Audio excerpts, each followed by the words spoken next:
नमस्कार मित्रमैत्रिणींनो, कशा आहात तुम्ही? मी आशा करते की तुम्ही सगळेजण ठीक आहात. मी हेमांगी पाटील करूया झाडांची मैत्री या युट्यूब चॅनलमध्ये तुमचे सहर्ष स्वागत करते. आजचा आपला विषय आहे झाडांचे माध्यम. आपण झाडं लावतो. नवीन बागकाम करणाऱ्यांना तर माती हा एकच माध्यम झाडं लावण्यासाठी माहीत असतो. तर मी खास नवीन बागकाम करणाऱ्यांसाठी आणि ज्यांना माहिती नाही की आपण मातीशिवाय काय काय पर्याय झाडं लावण्यासाठी वापरू शकतो, त्यांच्यासाठी आजचा व्हिडिओ घेऊन आलेली आहे. तरी तुम्ही तो पूर्ण बघावा आणि माझ्या चॅनलला जास्तीत जास्त लाईक शेअर सबस्क्राईब करावं. आजपर्यंत मी जवळजवळ 155 व्हिडिओ ह्या चॅनलवर पोस्ट केलेले आहे. तरी ते संपूर्ण व्हिडिओ तुम्ही बघावे आणि माझ्या ह्या चॅनलला जास्तीत जास्त लोकांपर्यंत पोहोचवण्यास मला मदत करावी ही विनंती.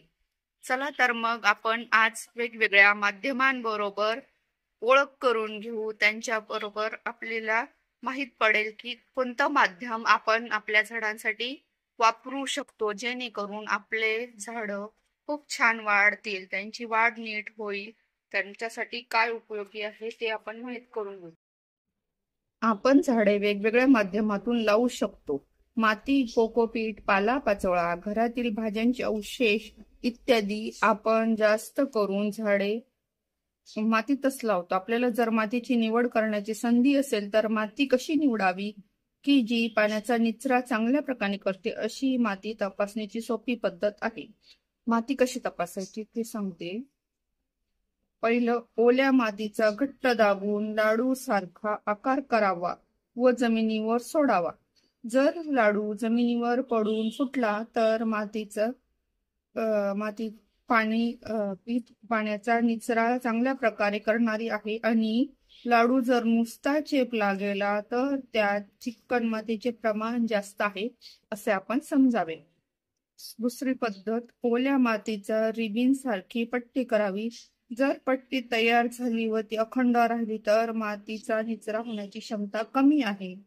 झाडांच्या मुळात चांगल्या वाढीसाठी व मातीत असणाऱ्या सूक्ष्म जीवाणूंच्या वाढीसाठी मातीमध्ये 45% खनिजे म्हणजे माती, 5% सेंद्रिय घटक व 25% हवा व 25% ओलावा पाणी आवश्यक असते. साधारण लाल रंगाच्या मातीचा निचरा चांगला असतो पण पोषण द्रव्ये कमी असतात. तर काळ्या रंगाच्या मातीत निचरा क्षमता कमी असते पण अन्नद्रव्ये भरपूर प्रमाणात असतात. लाल मातीत पाणी धरून घेण्याची व अन्नद्रव्याची गरज असते, तर काळ्या मातीत पाण्याचा निचरा वाढण्यासाठी सेंद्रिय घटकांची आवश्यकता असते. आपण जर लाल माती वापरत असू तर अशा मातीत अर्धा भाग तरी कोणतेही सेंद्रिय खत, उदाहरणार्थ शेणखत, कंपोस्ट, गांडूळ खत याचे मिश्रण मातीत मिसळणे आवश्यक असते. तसेच कोणतेही मिले नावाचे खत, उदाहरणार्थ stone meal, rally meal, bone meal अशापैकी एखादे कुंडीच्या आकारानुसार 100 ग्रॅम ते 50 ग्रॅम मिसळावे.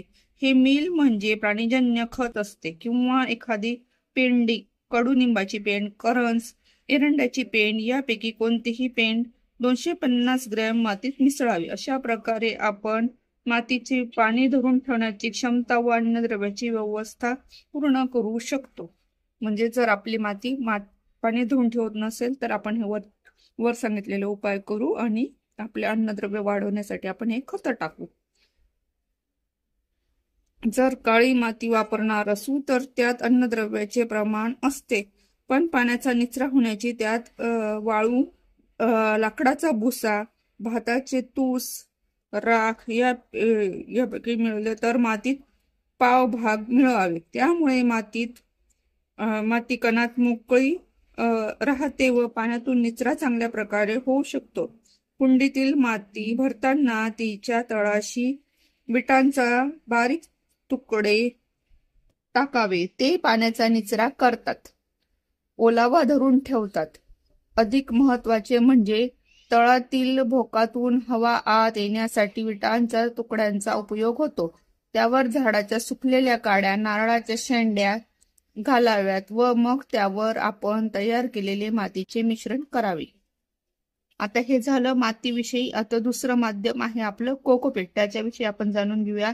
नारळाच्या शेंड्यापासून नारळाचा वरचा भाग जेव्हा दोरखंड काथ्या बनवतात तेव्हा काथ्याला ते ठोकून मोकळं करून लांब तूस धागे वेगळे केले जातात. त्यावेळेस त्यांना चिटकवलेले कण पावडर होऊन बाहेर पडतात. त्यांना कोकोपीट असे म्हणतात.